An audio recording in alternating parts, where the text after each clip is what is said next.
Mas aí, só completando, por exemplo, André, a acústica do estádio do Galatasaray.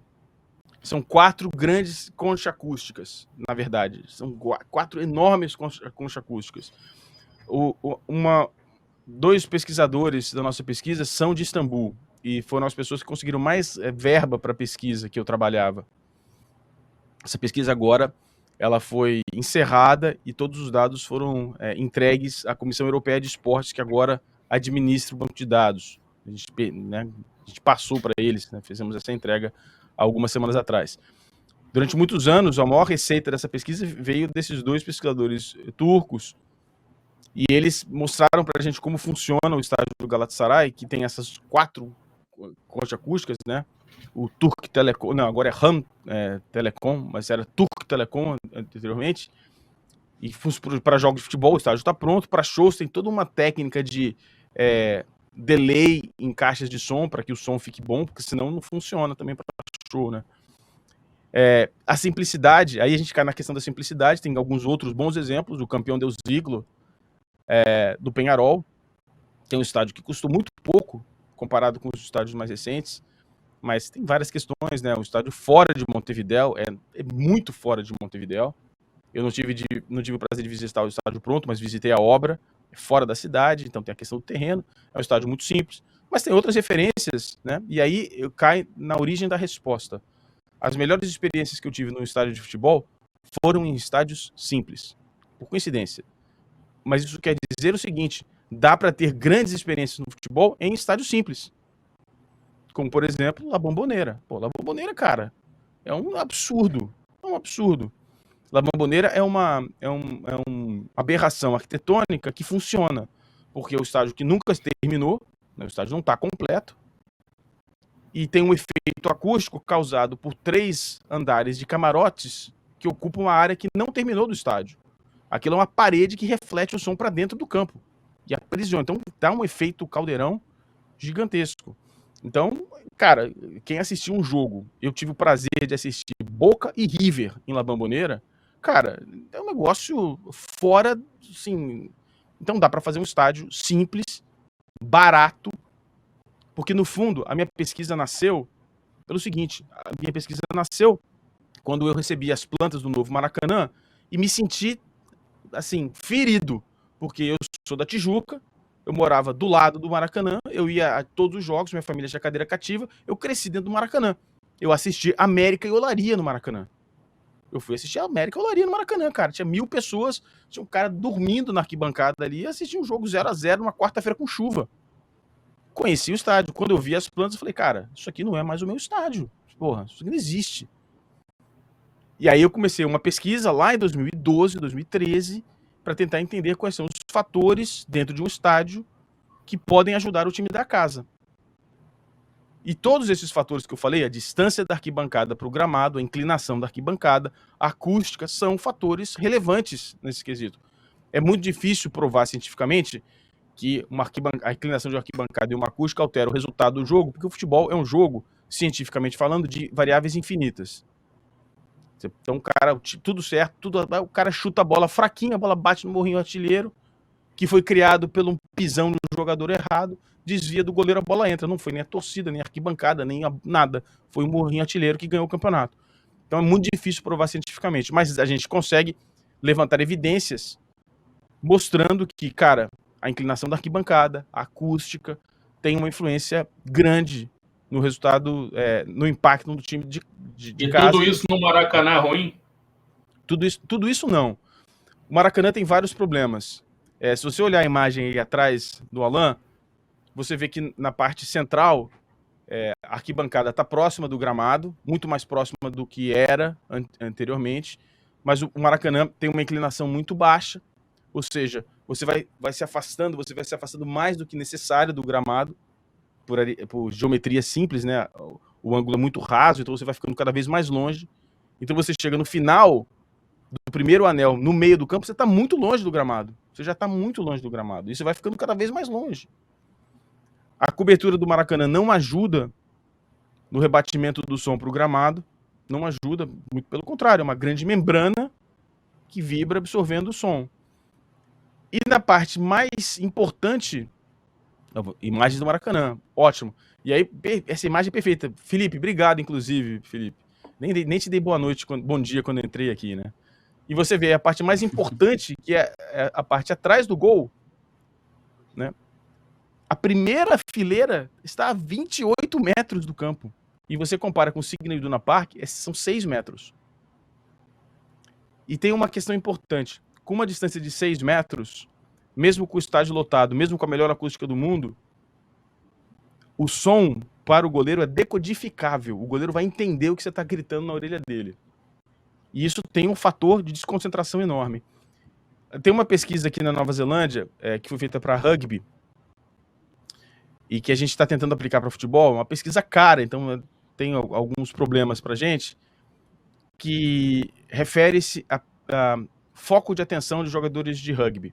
Foi feita pela Universidade de Otago alguns anos atrás e demonstrou que jogadores de esportes coletivos em campos de rugby, que é igual ao campo de futebol praticamente, a cada 1 minuto e meio eles têm que desviar os olhos, a visão, para áreas com menos estresse visual. Então eles ou olham para o chão, ou olham para cima. É muito difícil fazer essa medição, é cara, porque você precisa de um pesquisador olhando para o jogo o tempo todo e medindo o tempo que o cara olha para cima e olha para baixo. Os caras fizeram isso para rugby e a gente fez para alguns jogos de futebol também.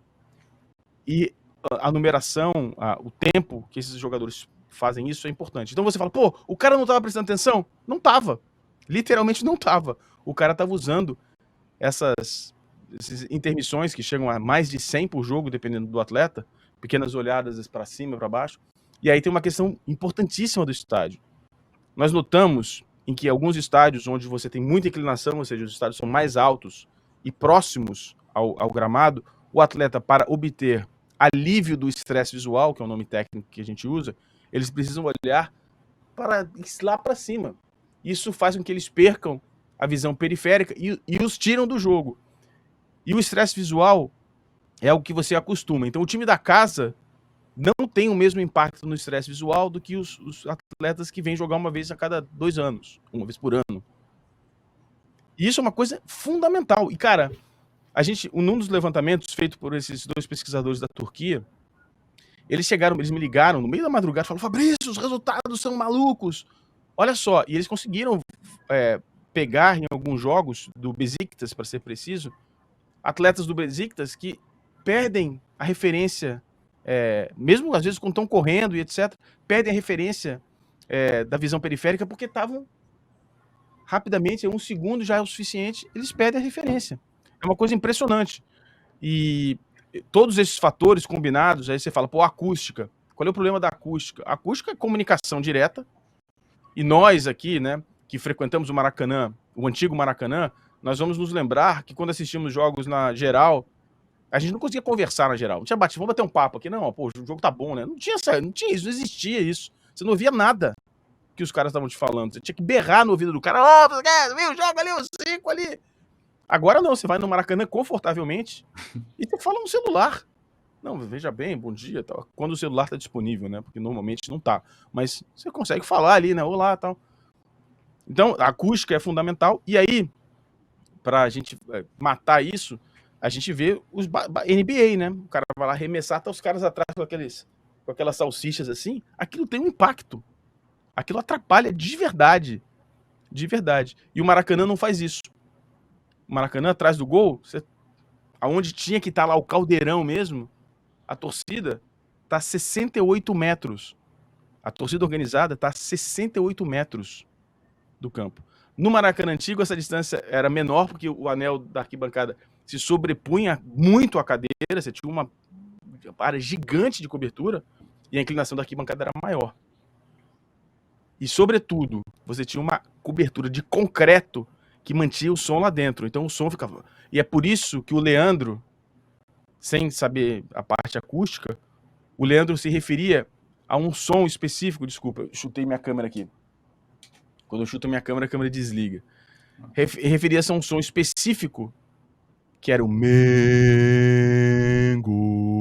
que era um som de baixa frequência, que era um canto mais usado da torcida do Flamengo. Por quê? Porque aquele canto era o canto perfeito para aquela estrutura acústica.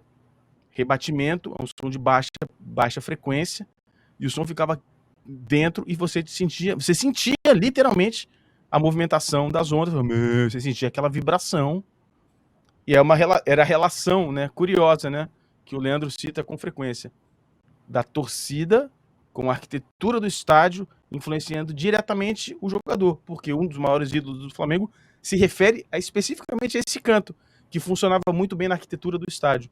Hoje, isso não existe no Maracanã. Não tem um canto que...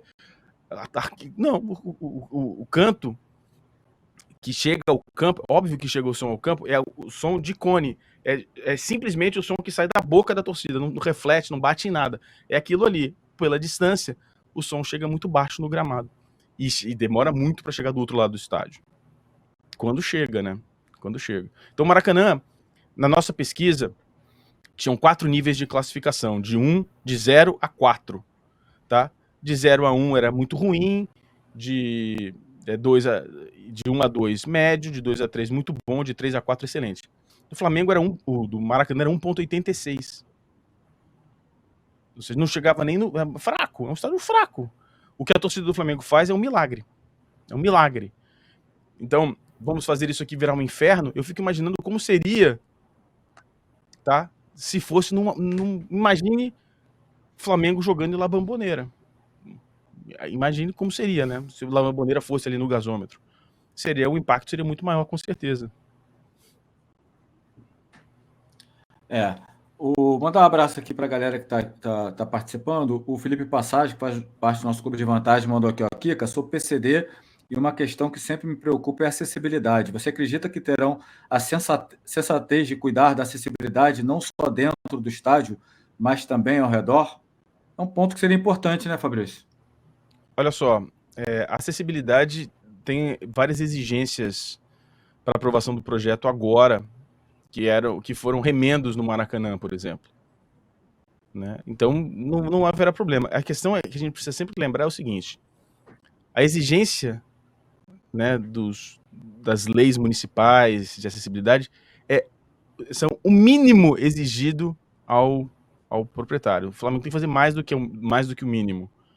Eu não sei se o Flamengo vai fazer mais do que o mínimo, né? Mas eu espero que sim. Eu espero que sim. Tem que ser feito mesmo. E no entorno é a exigência do edital. O edital exige esse tipo de acessibilidade ao entorno. Então, eu espero que o Flamengo... É o que eu digo para todo mundo. Quando alguém fala assim, pô, não... Tem torcedores, né, que falam assim, não, vamos fazer aí um estádio, tem que ser o mais fera do mundo, tem que ser o melhor da América do Sul, tem que ser o mais caro. Eu penso totalmente diferente. O Flamengo tem que fazer o melhor estádio, que é o mais intimidador possível. É aquele que vai... É o que eu digo. Você vai entrevistar lá um jogador do, sei lá, da Bolívia, do Peru. Qual é o seu sonho? O meu sonho é jogar no Maracanã.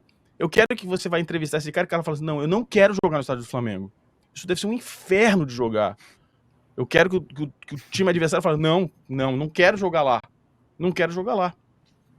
E aí, para fazer isso, você não precisa fazer o estádio mais caro do mundo. O Flamengo não tem condição financeira hoje de fazer um estádio que vai ser referência mundial pela beleza, o novo estádio do Tottenham na América do Sul, o novo Bernabéu do gasômetro. Não tem. Tem dinheiro para isso. Mas o Flamengo pode sim, se tiver empenho, fazer o estádio mais intimidador do mundo. Porque isso não é quantidade de dinheiro. São os esforços do conceito arquitetônico para fazer isso aqui, e aí vai ser referência, como La Bombonera é. La Bombonera é um estádio horroroso, feio para burro, numa ruazinha, num bairro popular, tudo bem, é um bairro histórico ali, famoso, turístico, mas é horroroso. Né? O El Caminito, que é um predinho ali e tal, perto, é legal tal, mas é só isso.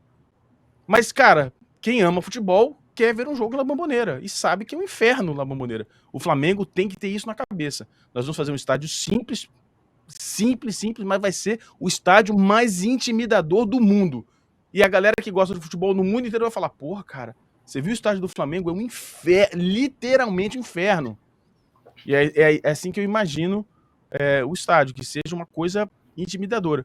Sem se esquecer do básico. É intimidador, mas tem lá acesso para cadeirante, tem lá o espaço para o autista, né? Eu imagino que dê para fazer isso. Isso para mim faz parte do meu core, né? Da minha pessoa, isso tem que ter, né, cara? Alô, tropa da S1 Live. A propaganda é a alma do negócio. Quer ver a sua marca estampada aqui diariamente na S1 Live? É só chamar agora no e-mail contato@s1live.com.